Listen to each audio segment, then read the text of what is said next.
উত্তরা দিয়াবাড়ি, রাজধানীর সবচেয়ে বড় পশুর হাট।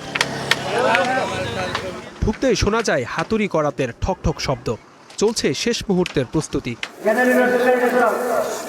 রাজধানীর আশেপাশের জেলা থেকে বড় বড় ট্রাকে করে প্রতিদিনে আসছে গরু। ছোট মাঝারি পাশাপাশি কিছু বড় গরুর দেখাও মিলছে হাটে। বাহারি রঙের বিভিন্ন জাতের গরু ঘিরে রয়েছে দর্শনার্থীদের ভিড়। ঈদুল আজহার বাকি আরও এক সপ্তাহ। এর মধ্যে গরু ছাগল নিয়ে হাটগুলোতে আগেভাগে হাজির ব্যাপারীরা। তবে বেচা কেনা শুরু হয়নি এখনো। বাড়তি দাম হাঁকা হচ্ছে বলে অভিযোগ ক্রেতাদের। গতবার যে গরু 1 লাখ ছিল, এবার ওই গরু 1.5 লাখ, 1,60,70 চাচ্ছে।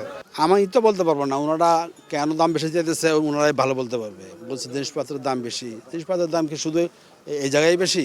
সারা বাংলাদেশে তো একই। গরম বেশি পড়ায় নিজেদের সন্তানের মতোই গরুর বিশেষ যত্ন খামারিদের। সিটি কর্পোরেশন 5 দিন আগে থেকে গরুর হাটের অনুমতি দিলেও গরু রাখার ভালো জায়গা পাওয়ার আশায় 1 সপ্তাহ আগে থেকে চলে এসেছেন গরুর মালিকরা। অন্য বছরের তুলনায় ভালো দাম পাওয়ার প্রত্যাশা তাদের কণ্ঠে।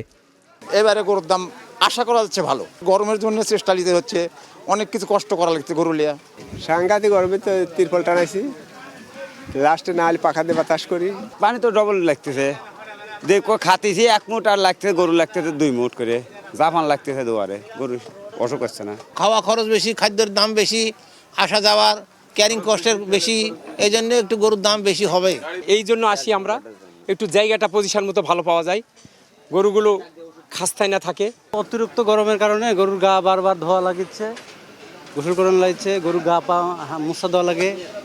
বেচা কেনা জমজমাট হতে সময় লাগবে আরও 3 থেকে 4 দিন বলছেন ব্যবসায়ীরা। Zishan Ahmed, star news, Dhaka.